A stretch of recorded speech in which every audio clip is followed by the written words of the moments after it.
I know the season is likely going to end up not being in the playoffs, but you never know. I mean, Colts lost Daniel Jones today. I guess anything's possible. But as for today, beating the Jets, putting the boot on their neck, the way we did, 34-10, it felt good, didn't I? The way we did it. I haven't had this experience of physically dominating a team through the run game since Ricky Williams, and this is my dream sexy style. So I had a good time today. We beat the living hell out of them. I could chill out. There was no pressure. There was no hot potato with the Dolphins giving the ball back. Look, I'm not here to tell you that we could do this every week. I'm not here to tell you we're going to the Super Bowl or the playoffs or win this Thursday night. But what I'm telling you is we're Dolphins fans. We don't get much. And if you're a guy like me, old school guy, seeing his team run the football, something I've been screaming about for years, I'm sure a lot of you have too, and to see this style of play, whatever it means in the future, it was fun. I don't get much fun. I get to cover the Dolphins, which is usually a masochistic event. And then as a fan, it's like, woo. So let's enjoy today. I'm going to get into the coverage here. But guys, this was nice. It is not 100% portable. But look, we've won, 5 out of the last 6 or something. We beat Atlanta. We weren't expected. Yeah, they don't have a run defense and small. They didn't have their starting quarterback. We beat the Bills. Who the hell thought that? And we beat some other teams that weren't the best. But we're in a position going this Thursday to play the Steelers. And they're a team you got to beat if you have won any chance. But the playoffs are starting now. It's exciting. And having this game go the way it did. I mean, we had Achane and, well, not so much Ollie, but Wright running the football inside and out. It's not like 2023. A lot of people, 23. A lot of people called me crazy. I say after the Denver game, I'm like, I'm not so hot on this run game.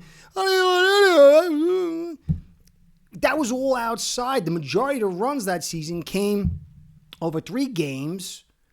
And it was all mostly like 60% on first down to the exterior. We're hitting outside, obviously like we did then, but inside on first, second, and third down and short. I know some people said, we got to pass on third and short. That was retarded. No, we've got to run, punish them, and then you could do some play actions. But we're doing it. This is much better rushing framework. But really, we got to add context. Achane is the Superman. He's the guy that carries this whole thing. And he was injured. Ribs, not terrible, I guess. I don't know. Will he play Thursday? Huge. If not, we're in big trouble. He is the go juice. Guy's a star. I mean, clearly Wright came in. He had a phenomenal day. But a lot of that is the Jets were just like, dude, we're going to lose this game. We got Brady Cook, or Bradley Cook, whatever the heck the guy's name is. I give out no mas. And they're not that good. But Wright did look good. And also, some of the things I talked about, he's not garbage. He just needs holes. He's not a good reader and quick adjuster. But these holes were cavernous. So the offensive line did some of its job. They kind of sucked. They kind of turned it down. But overall, this run game is phenomenal so far. We'll see how it plays out. But Achane's got to be here this week. So anyway, Achane, 9 for 92 before the injury. 13 yards per carry. That's pretty high, right?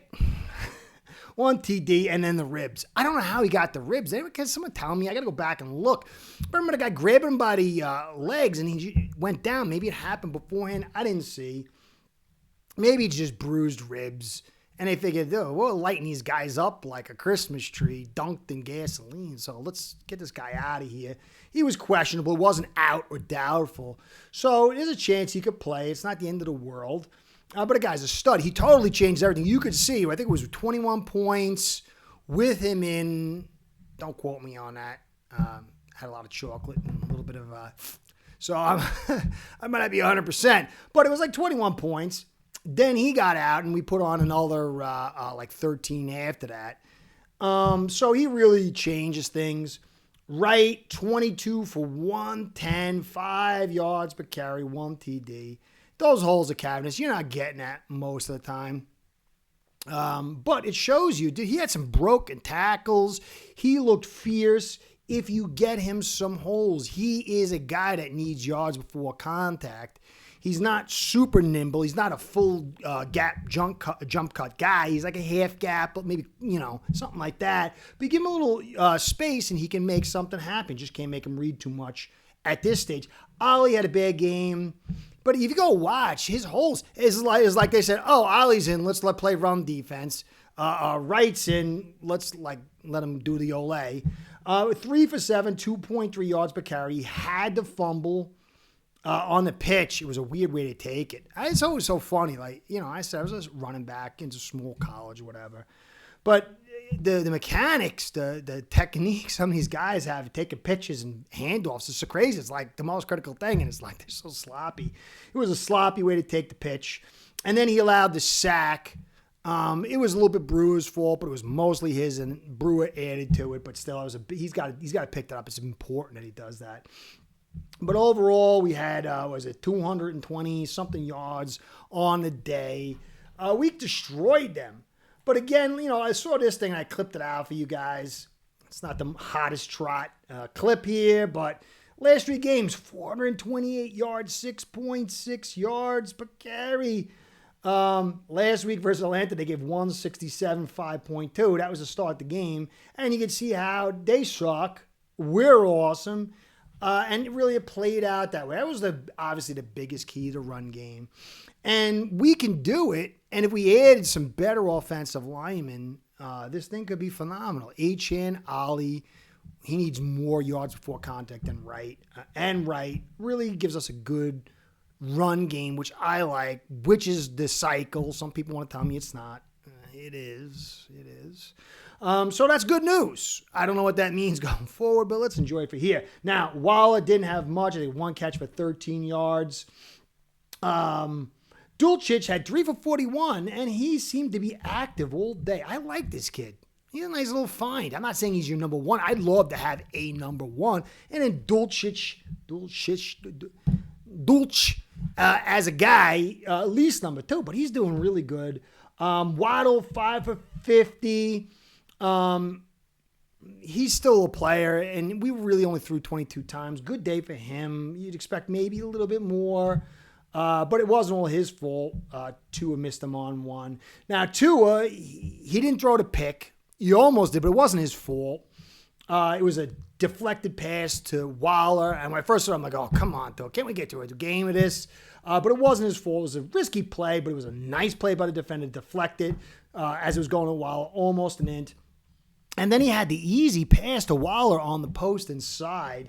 But I think there was one more bad throw, but overall it was a pretty solid day. But when you got this kind of run attack and you don't have an offense that you're going against, then it really is an easy day. But we ran 50% play action, the most I've seen all season. Now, those numbers can change. That is just the quick numbers, but I expect it to be pretty high. A low 13% screens. They blitzed us 36, but we only gave up 27% pressure.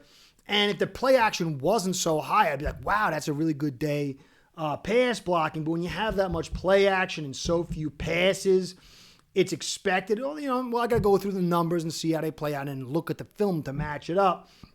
He was 1 touchdown, 0 picks, 13 for 21, only 127 yards. But you're seeing a lot of guys throw low, man. It's crazy. 6 yards per attempt. That was low. 72% clean.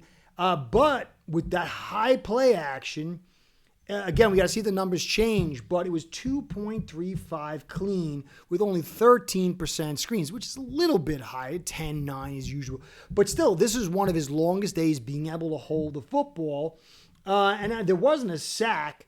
And if you look at the numbers, it was Paul had a very good day again in pass protection. I thought Brewer had a really good day, but he let up that one sack. I saw the number on him. Jonah, he had some good blocking in the run blocking, getting to the second level, but he allowed a pressure. Jackson, 2 or 3 pressures, no sacks, and then Strange, 2 or 3 pressures. There was the one sack, I think, on Ollie. So it wasn't bad, but they were getting a lot of help. And Tua was able to get the ball, but he was surrounded by so much, and he had no threat of an opposing offense.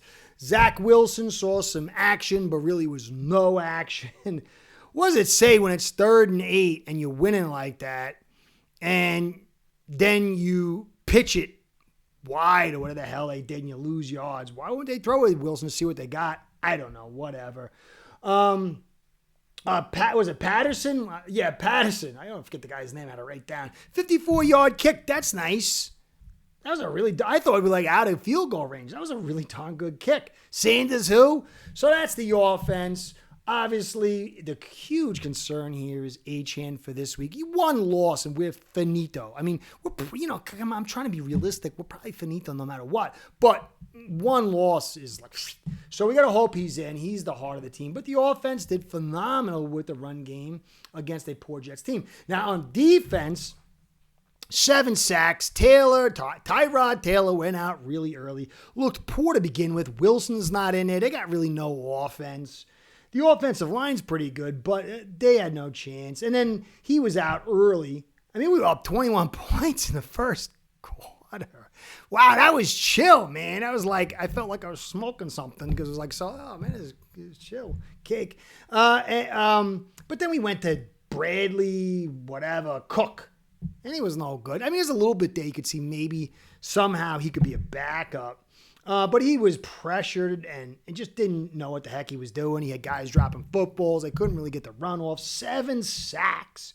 Chop had the really nice one on Taylor. It was such an instant beat, and it caused a fumble, and he had a sack. Sealer, 3 sacks on the day. That might be one of his best sack total numbers, I think, in his career. Chubb, 2 sacks. Judon got in the act for a sack. Dotson had the misfire interception. It was a great job intercepting the football. The defense, it's hard to gauge the defense. It's the Jets. It's a nice win at home. You're beating a divisional opponent.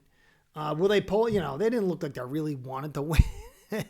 Sort of. Every week it's like, I want to win and I want to lose. This looked like I want to lose week. But we did not give it away. We didn't play stupid. We pounded football. McDaniel didn't get high for a quarter and forget that he had a run attack. So this is all good. This is really where it starts. This is fun and game stuff here. I think McDaniel's earned, not from me, I think from Ross's standpoint, he's earned enough to come back. He's coming back. I think Champ Kelly's going to be the GM. I think Shore and the Garfunkel are going to be at the top. It's going to be a 3-man show with the McDaniel and the Tua. It's going to happen. I think they're going to try to move off Tua, not next season, but the end of next season.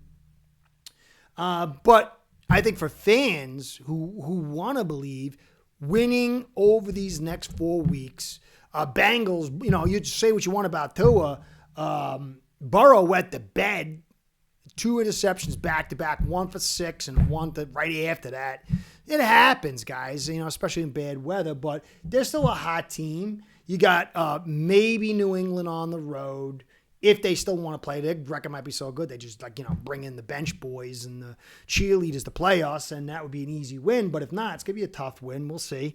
Then you got Tampa at home. I can't remember if they won today or not, but they're gonna be a little tough. But I think that's an easier type of game. But and obviously the Bengals at home, Burrow's going to want to win. He's going to be a tough, even though they don't have a defense, but they got an offense. But this week this is probably the hardest game, I'd say, except in New England, but I'm not sure they're going to have that full staff. So let's see what the playoffs look like for the Miami Dolphins starting this week. Steelers can't stop the run. They give 249 to Cook. So there's an opportunity here. It's not going to be easy. You're going to have Highsmith and Watt on the outside. They don't have much of a run attack. which is good for us. So let's see what's going on. 4 days till we find out. I think McDaniel's going to be back. He needs to maybe win one more game. If he wins 8 games, he's definitely 100% back. But if he wins 2 or 3, even those who don't really like him, maybe they're going to say, you know what, all right, I got to get it. I'm not so high on it because we had the timeout early and, I don't know. I'm not a big believer in head coach OC McDaniel, but he could prove me wrong. We'll see. Enjoy, man. We beat the snot out of the Jets with the run game inside and out. Let's hope Achane is healthy, and we'll see this week. 4 days, we'll see what the Dolphins are made of, playoffs or not. So hope you enjoyed. Curtis saying, be well, go Fins. Curtis out. Start building your own online sportsbook today by getting signed up with aceperhead.com service that'll allow you to book action on sports from all around the world.